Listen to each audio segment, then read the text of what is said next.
Garth Brooks controversy. Bud Light drama follows Super Bowl walkout. The Friends in Low Places singer has faced backlash over his comments about serving Bud Light at his Nashville bar. Garth Brooks is a beloved country icon and performer with dozens of hits and millions of albums sold.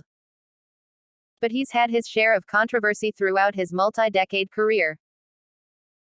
Most recently, Brooks drew backlash after he entered the fray about Bud Light and its partnership with transgender activist and TikTok star Dylan Mulvaney.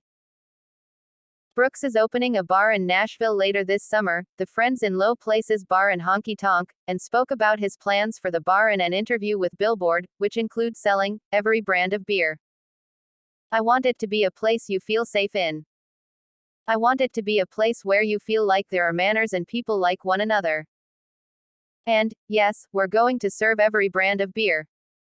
We just are. It's not our decision to make," Brooks said during a panel for Billboard Country Live. "Our thing is this: if you are let into this house, love one another.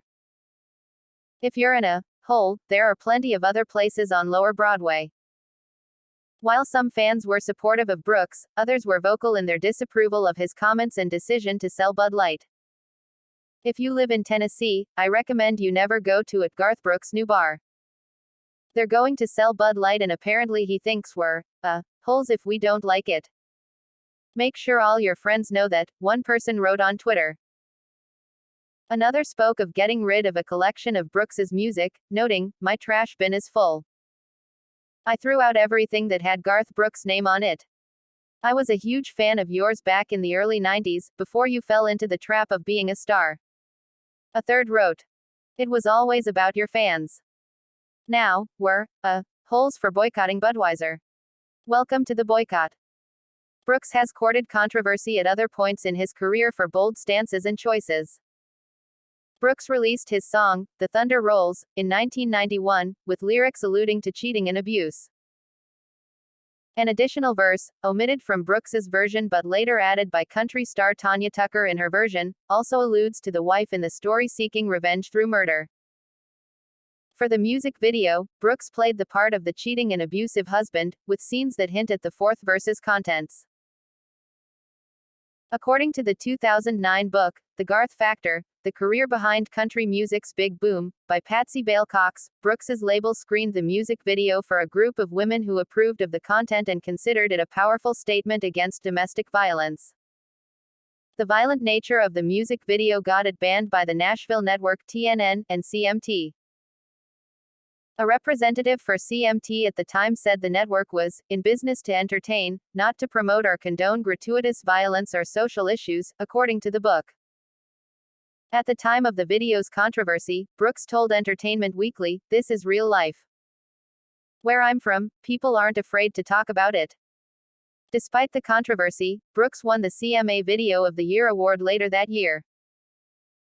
In 1992, in the wake of the Los Angeles riots, Brooks released, "We Shall Be Free." The song imagines a world where people are free from hunger, homelessness, homophobia and racism and have both freedom of religion and speech. The following year, Brooks was set to perform the national anthem at that year's Super Bowl. He also had an agreement with NBC to air the music video for "We Shall Be Free" before the game. The network initially refused to air the video, which included intense imagery, such as the KKK burning a cross, flag burning, violent incidents, starving children and positive imagery of people coming together.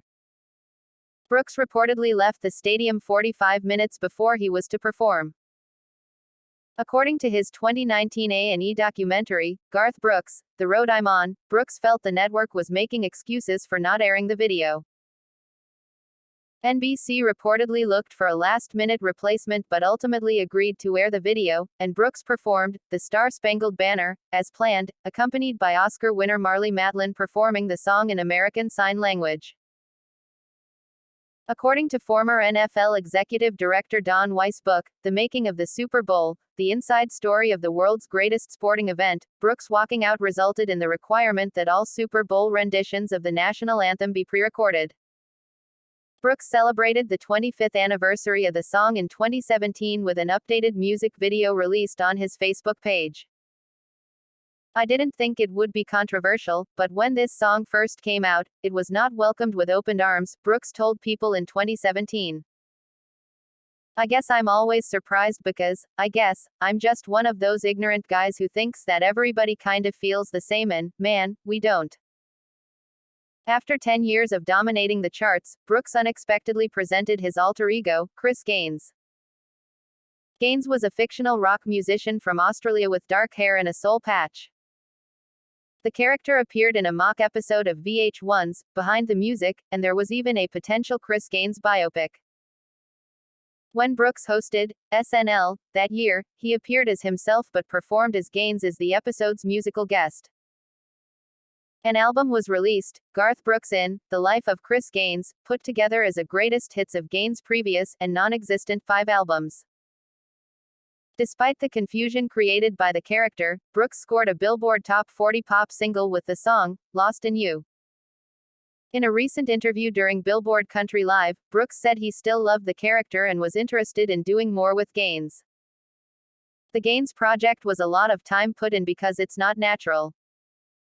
You're acting on a record, but I want to do it simply for people who love the Gaines project, the 61-year-old said.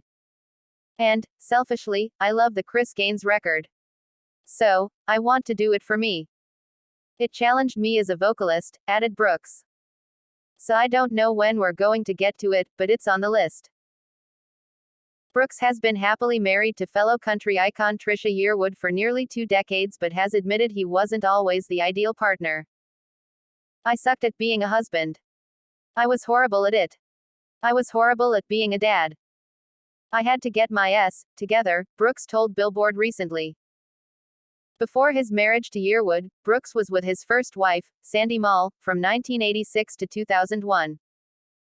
They have 3 daughters together, Taylor, August and Allie. I was on the front page of the USA Today for being a bad husband and man, Brooks recalled. I'd have never survived that if there had been social media, ever. In his, Garth Brooks, The Road I'm On, documentary, Mall spoke about the toll the singer's career took on their marriage. He'd be gone 8 to 10 weeks at a time. He'd come home, and there would be no one parties, or shows, or CMAs, or ACMs, American Music Awards. So, it was constantly going. But we both grew apart really, really quickly, Mall said. I don't think either of us had stopped to think about how this would change our lives, she later added. In a 2020 interview with Fox News Digital, Brooks said Mall's perspective surprised him but gave him a greater understanding of their past. I heard things from her that she told me our whole life, but I didn't hear them until now, he said. And so my respect and love for her is through the roof for what she went through and how she's handled it as well.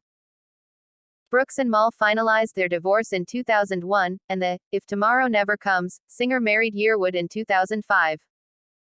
The couple initially met in the late 1980s but were married to other people and did not pursue a relationship until they were both single. I was lucky enough to get to marry my best friend, Brooks told Fox News Digital. So, here you go. We've known each other since 1988 or 87, and so we've kind of been through it all together. And we've talked about this a long time. If we would have gotten married back in the late 80s, I don't think our marriage would have survived the 90s or our careers would not be what they were.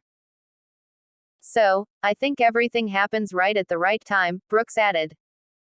And if she was the mother of the children, our 3 children wouldn't be who they are either. They got the right amount of their mom in them, the right amount of me in them, and the right amount of Trisha's influence in them as well. So I think everything happens for a reason at a time. And I think she would probably tell you the same thing.